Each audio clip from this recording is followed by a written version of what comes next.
Hoje o canal Teologia vai contar a história de um dos maiores evangelistas da história do cristianismo e também um dos meus prediletos.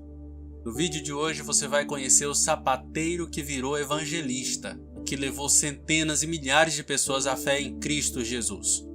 Um grande exemplo de humildade e fé. Dwight Moody.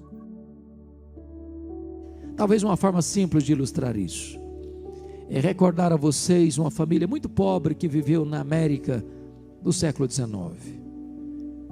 Uma família que tinha 7 filhos pequenos, de 14 anos para baixo. Quando o chefe dessa família morre, deixando a viúva pobre, endividada e com 7 filhos para criar, e grávida do 8º filho. Quando nasceu o 8º filho, não era o 8º, era o 8º e o 9º, porque eram gêmeos. Esta mulher não abre mão dos filhos, e com 39 anos de idade, ela está com os cabelos brancos, de tanto trabalhar na roça, para dar comida aos seus filhos. Um dia o seu 5º filho disse para ela: mamãe, eu vou sair da roça, Deus tem um plano na minha vida. E ele foi para Boston, em Massachusetts. Seu tio lhe arranjou um trabalho numa sapataria. Um dia o seu professor de escola bíblica dominical, o senhor Edward Kimball, foi à sapataria e levou aquele menino a Cristo. Um dia ele está numa igreja e o pregador disse: o mundo está para ver o que Deus pode fazer com um homem totalmente entregue nas suas mãos. Ele disse: meu Deus, eu quero ser esse homem. Certa feita ele estava pregando em Chicago, em Illinois, e na porta da igreja 2 senhoras metodistas abordaram-no e disseram para ele: estamos orando pelo senhor. E ele perguntou: mas por quê? Para que Deus o revista com o poder do Espírito Santo. Ele caminhava em Nova York, na Wall Street, quando de repente o Espírito Santo veio com grande poder sobre ele. Ele saiu correndo pela rua, entrou numa casa, entrou no quarto, fechou a porta, caiu de joelhos. Ele diz que parecia que ondas elétricas penetravam pelo seu corpo. Ele diz que ainda que ele desse toda a riqueza do mundo em troca daquela experiência, ele rejeitaria. Quando ele se levanta dos seus joelhos, nunca mais a história dele foi a mesma, nunca mais a história da América foi a mesma. Aquele homem era Dwight Lyman Moody, o maior avivalista de todos os tempos, o homem que a partir dali levou a Cristo mais de 500 mil pessoas. Deus é o mesmo, Deus não mudou, e Ele pode fazer o mesmo na sua vida, na minha vida, na nossa vida, e nos levantar para um grande movimento missionário no Brasil e no mundo. Deus prometeu e Ele é fiel para cumprir.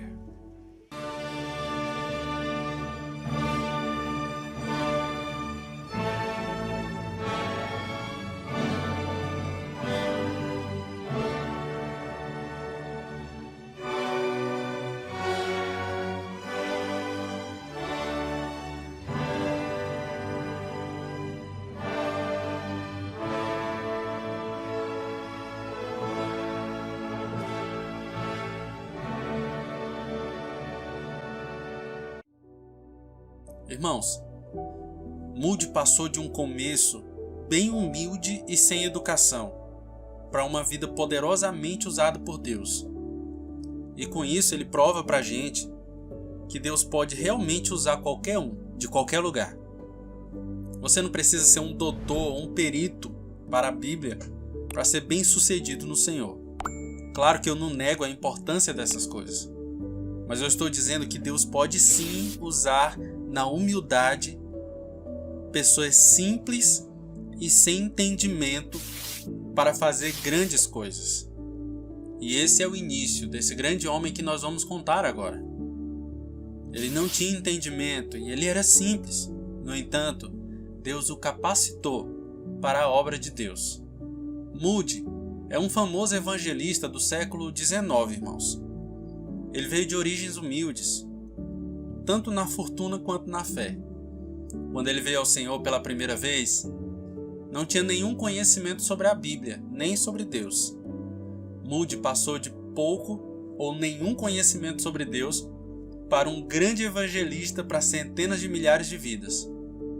Moody nasceu em Massachusetts em 1837. Com a tenra idade de 5 anos, o seu pai faleceu. Moody foi deixado para ser criado junto com seus 8 irmãos. Olha isso, irmãos, 8 irmãos, como era comum na sociedade daquela época. E aqui a gente vê o drama da sua mãe, que teve que criar sozinha esses 8 filhos. O conselho de todos os parentes foi que ela entregasse os filhos para outros criarem.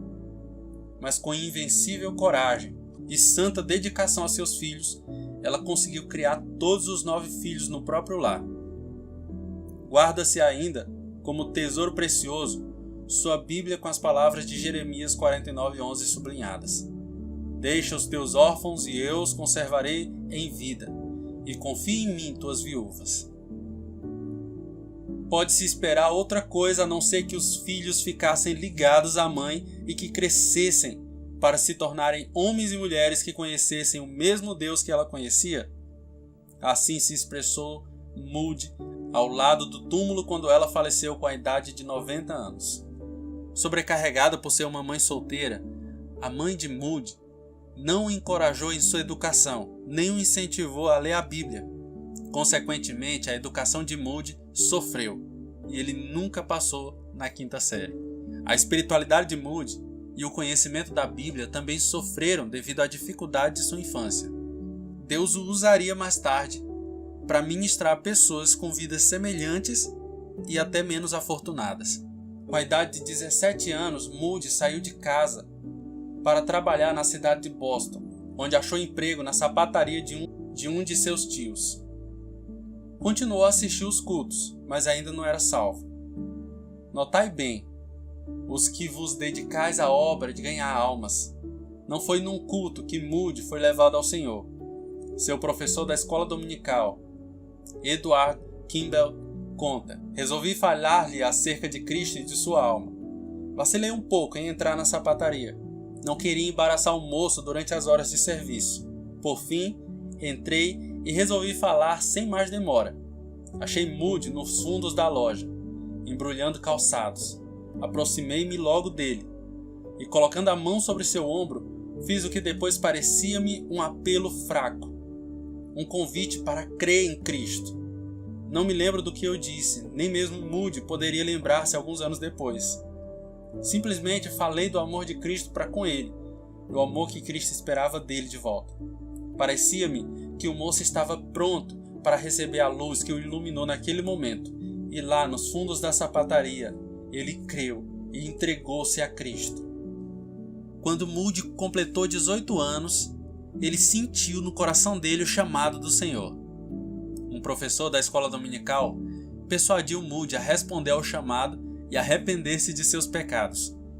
E assim, D.L. Moody foi convertido ao Senhor. Apesar de não conhecer tanto a Bíblia, ele reconheceu a mão do Senhor e procurou se tornar membro de uma igreja. Infelizmente, devido à sua falta de educação e conhecimento bíblico, Moody não passou em um teste administrado para aqueles que querem se tornar membros oficiais. Ele nunca receberia nenhum treinamento formal, mas ainda assim realizaria muito para Deus. Após seu encontro com Deus e sua conversão ao cristianismo, D.L. Moody mudou-se para Chicago para seguir uma carreira vendendo sapatos na esperança de ganhar dinheiro.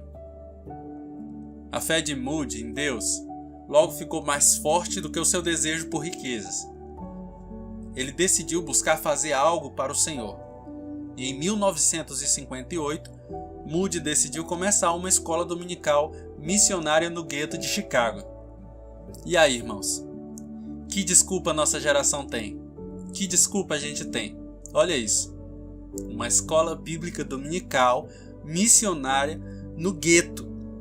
No gueto, irmãos. Isso, no gueto de Chicago. Sabe o que aconteceu com essa escola dominical? Essa escola virou uma igreja. A Igreja Independente de Illinois. E apenas 6 anos depois que Moody fundou a escola.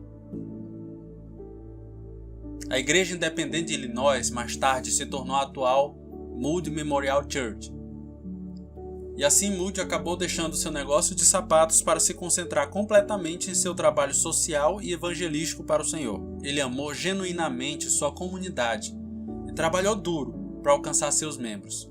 Ele realizou atividades especiais para crianças e tentou trabalhar com vários tipos, gêneros e idades. Ele mostrou a esses membros da comunidade o amor do Senhor por meio do seu próprio amor, gentileza e assistência. Moody casou com Emma Revell, professora da escola bíblica dominical. Ele e Emma tiveram 3 filhos. A vida de Moody foi grandemente impactada por um fogo natural que provocou um fogo espiritual dentro da sua alma. O grande incêndio em Chicago, em outubro de 1871, destruiu a sua igreja e o seu lar. Enquanto em Nova York arrecadavam-se fundos para sua igreja, ele sentiu a presença de Deus como se nunca o tivesse sentido antes, e uma chama se acendeu em sua alma. E esse momento na presença de Deus mudou Moody para sempre. Ele retornou para Chicago determinado a pregar o evangelho do reino de Deus em vez de continuar seu próprio trabalho social. Moody era incrivelmente zeloso e fervoroso no servir ao Senhor. Logo depois da sua conversão, Moody, transbordando de amor para com seu Salvador, irmãos, pagou o aluguel de um banco, percorrendo as ruas, hotéis e casas de pensão, solicitando homens meninos para enchê-los em todos os cultos. Depois alugou mais um, depois outro, até conseguir encher 4 bancos todos os domingos. Mas isso não era suficiente para satisfazer o amor que sentia para com os perdidos. Certo domingo, visitou uma escola dominical em outra rua. Pediu permissão para ensinar também uma classe. O dirigente respondeu: há 12 professores e 16 alunos, porém o senhor pode ensinar todos os alunos que conseguir trazer à escola. Foi grande a surpresa de todos quando Moody, no domingo seguinte, irmãos, entrou com 18 meninos de rua, sem chapéu, descalços e de roupas sujas e esfarrapadas, mas como ele disse, todos com uma alma para ser salva. Então Moody continuou a levar mais alunos para aquela escola bíblica. Mais e mais e mais. Alguns domingos depois, no prédio não cabiam mais. Então resolveu abrir outra escola em outra parte da cidade. Depois de findar a escola, Moody ainda visitava os ausentes e convidava todos para ouvir a pregação da noite. Quando aconteceu a tremenda guerra civil, Moody chegou com os primeiros soldados ao acampamento militar, onde armou uma grande tenda para os cultos. Depois ajuntou dinheiro e levantou um templo onde dirigiu 1.500 cultos durante a guerra. Uma pessoa que o conhecia assim comentou sua ação: Moody precisa estar constantemente em todos os lugares, dia e noite, nos domingos e todos os dias da semana, orando, exortando, tratando com os soldados acerca das suas almas, regozijando-se nas oportunidades abundantes de trabalhar no grande fruto ao seu alcance por causa da guerra. No meio desses grandes esforços, Moody resolveu inesperadamente fazer uma visita à Inglaterra. E chegando a Londres, ele fazia o que eu e você provavelmente faríamos também. Ele foi ouvir Charles Spurgeon pregar no Tabernáculo Metropolitano. Moody já tinha lido muito do que o Príncipe dos Pregadores escrevera. Visitou George Muller e o orfanato em Bristol. Desde aquele tempo, a autobiografia de Muller exerceu tanta influência sobre ele como já o tinha feito o Peregrino de John Bunyan. Entretanto, nessa viagem, o que levou Moody a buscar definitivamente uma experiência mais profunda com Cristo foram estas palavras proferidas por um grande ganhador de almas de Dublin, Henrique Varley: o mundo ainda não viu o que Deus fará com, para e pelo homem inteiramente a ele entregue. Moody disse consigo mesmo. Ele não disse por um grande homem, nem por um sábio, nem por um rico, nem por um eloquente, nem por um inteligente, mas simplesmente por um homem. Eu sou um homem, e cabe ao homem mesmo resolver se deseja ou não consagrar-se assim. Estou resolvido a fazer todo o possível para ser esse homem. Sua obra é incontável, seus feitos indescritíveis. Deus o usou de uma maneira especial, meus irmãos. E se nós fôssemos contar tudo ou falar sobre tudo o que aconteceu, esse vídeo ficaria longo demais. Mas como uma introdução tão breve da vida desse grande homem de Deus, esse vídeo vai servir como edificação para a nossa vida. Tudo no mundo tem de findar. E chegou também o tempo para Moody. Em 16 de novembro de 1899, no meio de sua campanha em Kansas City, um auditório de 15 mil pessoas, pregou seu último sermão. É provável que soubesse que seria o seu último sermão. Certo é que sua pregação era ungida com poder vindo do alto, e centenas de almas foram ganhas para Cristo. Para a nação, a sexta-feira, 22 de novembro de 1899, foi o dia mais curto do ano, mas para Moody, foi o dia que clareou. Foi o começo do dia que nunca findará. Às 6 horas da manhã dormiu um ligeiro sono. Então, os seus queridos ouviram-nos dizer em voz clara: se isto é a morte, não há nenhum vale. Isto é glorioso. Entrei pelas portas e vi as crianças. A terra recua, o céu se abre perante mim. Deus está me chamando. Então virou-se para sua esposa, a quem ele queria mais do que todas as pessoas a não ser Cristo, e disse: tu tens sido para mim uma boa esposa. No singelo culto fúnebre, havia uma grande multidão comovida que assistia tudo. 3 anos depois, a sua fiel esposa, Emma Moody, também dormiu em Cristo e foi enterrada ao lado do marido no mesmo alto, onde permanecerão até o glorioso dia da ressurreição. Contemplemos, irmãos, de novo, por um momento, a vida extraordinária desse grande ganhador de almas. Quando o jovem Moody chorava sob o poder do alto na pregação do jovem Spurgeon, foi inspirado a exclamar: se Deus pode usar Spurgeon, ele pode me usar também. A biografia de Moody é a história de como ele vivia completamente submisso a Deus. O primeiro fator por cujo motivo Moody foi instrumento tão útil nas mãos de Deus é que ele era um homem inteiramente submisso à vontade divina.